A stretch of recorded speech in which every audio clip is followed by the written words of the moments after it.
Didik TV KPM.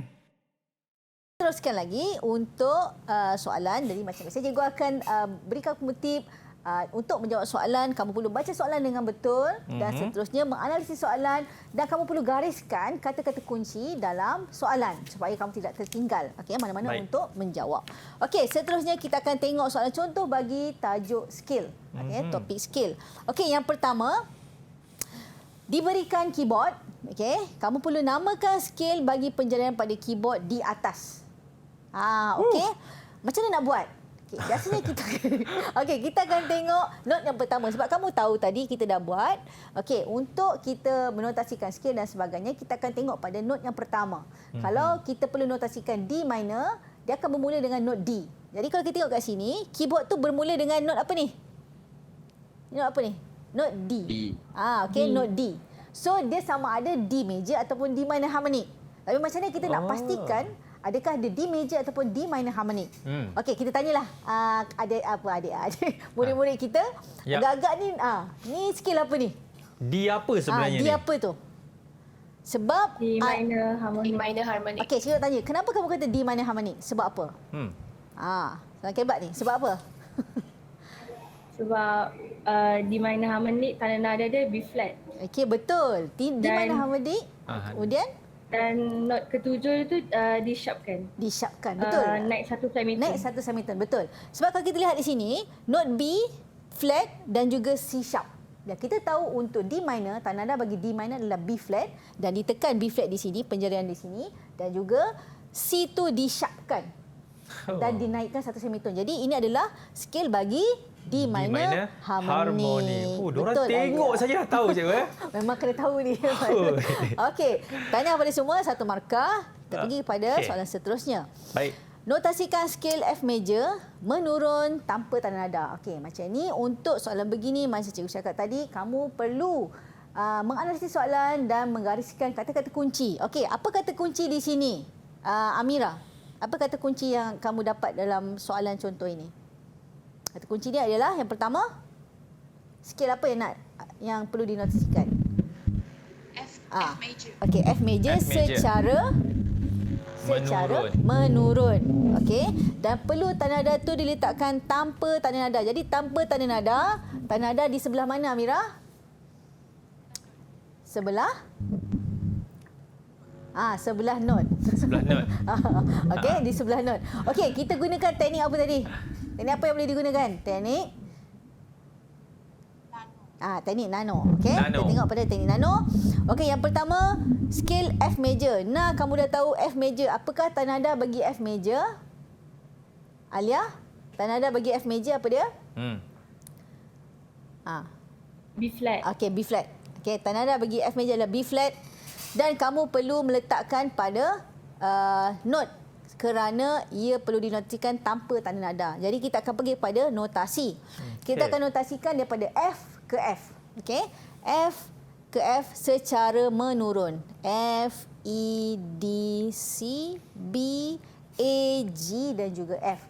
Kemudian baru kamu letakkan tanda nada. Okey, iaitu B flat. Letakkan tanda kromat tersebut di B flat. Okey? Selesai. Macam tu je? Macam tu je. Dua markah? Dua markah. Okey, markahnya adalah kamu menotasikan F major secara menurun. Kamu notasikan F ke F, satu markah. Okey. Kemudian kamu meletakkan tanda hormat tersebut iaitu bagi tanda nada B flat, satu markah. Jadi markahnya adalah 2. Kamu dapatlah satu markah untuk notasi, satu markah untuk tanda nada. So 2 markah untuk semua. Okey, tahniah. Kita pergi kepada soalan contoh seterusnya. Notasikan skill E minor harmonic menaik dengan tanda nada. Okey, Aidit, apakah kata kuncinya, Aidit? Notasikan apakah kata kunci untuk soalan ni? Skill E minor. Okey, dia nak E minor harmonic. Lagi apa dia nak? Apa soalan nak? Secara menaik dan soalan ingin dengan kamu tanda nada. Meletakkan dengan tanda nada. Jadi tanda nada tu perlu letak di mana, Aidit? Di sebelah? Dekat sebelah clef. Yes, sebelah clef. Jadi kita gunakan teknik yang sama tapi ada penambahan apa tu kalau untuk minor 7 untuk minor harmonic, penambahan apa? Sharp. Penambahan sharp iaitu kita letakkan +7. Kita gunakan teknik nano plus 7. Kita notasikan skale E minor harmonic menaik dengan tanda nada. Jadi dengan tanda nada di sebelah clef. So apakah tanda nada bagi E minor? Apakah tanda nada bagi E minor? Apa dia? Ada kawan-kawan yang nak F-sharp. F sharp. Okey. Tanda nada bagi E minor adalah F sharp. Kemudian kamu perlu meletakkan F sharp di sebelah clef. Okey, dah letakkan F sharp. Terus kepada notasi, kamu notasikan E ke E secara menaik. So E, F, G, A, B, C, D dan E. Okey. Kemudian apa lagi yang seterusnya kena buat? Apa lagi yang tertinggal? Tu letakkan Sharp. tu cikgu. Sharp. Ya, kita perlu plus 7 menaikkan satu semitone bagi not yang ketujuh. Kira not daripada bawah ke atas? Not yang tinggi ke not yang rendah? Pada not yang rendah. Okey. Rendah. So 1, 2, 3, 4, 5, 6, 7 iaitu not D. Bila not D dinaikkan satu semitone akan jadi apa? D apa? D sharp. D sharp, betul. Kita letakkan sharp. So, selesai. Markahnya adalah 3 markah. Bagaimana kamu meletakkan tanda nada 1 markah, menotasikan E ke E 1 markah dan meletakkan untuk menaikkan satu semitone iaitu sharp 1 markah. Okey, selesai. Selesai dah cikgu. Kita bagi soalan yang terakhir. Ini agak sukar sedikit. Berdasarkan corak irama di bawah, notasikan skale B minor harmonic menaik dengan tanda nada. Okey, kat sini berdasarkan corak irama, dah diberikan corak irama, kamu perlu notasikan skale. Okey, ni agak sukar soalan ini. Okey, notasikan skale B minor harmonic secara menaik dengan tanda nada. Okey? Tapi kamu perlu berdasarkan corak irama, kita akan gunakan teknik yang sama iaitu teknik nano plus 7. Sebab apa plus 7? Sebab kita akan menotasikan B minor harmonic. Jadi kita kena menggunakan teknik nano plus 7. Okey, so yang pertama, secara menaik dengan tanda nada. Apakah tanda nada bagi B minor? Siapa boleh? Tanda nada bagi B minor apa dia? F sharp, C sharp. Yes, F sharp, C sharp. F sharp, C sharp. Okey. Kita dah boleh meletakkan tanda nada F sharp dan C sharp. Okey. Kemudian kita letakkan ikut saja kepada meter dan kita mula notasikan. Cuma notasikan bagi soalan ini kamu perlu mengikut kepada corak irama yang dia telah diberikan.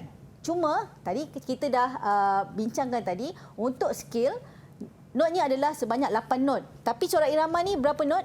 1 2 3 4 5 6 7 8 9 ada 9. Jadi kenapa ada 9? Jadi apa yang kamu perlu lakukan? Kamu nampak apa di sini? Ada tanda apa? Tie. Ada tanda tie kat sini. So maksudnya akan ada not yang sama perlu di-tiekan iaitu memanjangkan harakat. Okey, jom kita notasikan bermula dengan not B. B, C, D, E, F. Okey. Kita sambung dulu bar yang ketiga. Okey. Dan kita jangan lupa letakkan tie sebab ini adalah not yang sama jadi tidak dikiralah. Okay, sebab ada tie, dia cuma memanjangkan. Jadi dia adalah not yang sama. Okay, F, G, A dan juga B. Kemudian kita perlu letakkan apa? Menaikkan satu semitone bagi not ketujuh iaitu A sharp. Okey? 4 markah. Kenapa 4 markah? Macam saya cakap tadi, kita akan tengok kepada setiap bar. Setiap bar yang betul, kita bagi 1 markah. Ini soalan agak sukar tapi kalau kamu betul-betul menguasai tak ada masalah. Just kamu kena tengok kepada corak irama dan menotasikan macam biasa menggunakan teknik nano plus 7. Okey, boleh? Ada soalan? Tak ada soalan. Okey, so untuk itu macam okey ada? Soalan senang je. Okey. Rumusannya. So, rumusannya.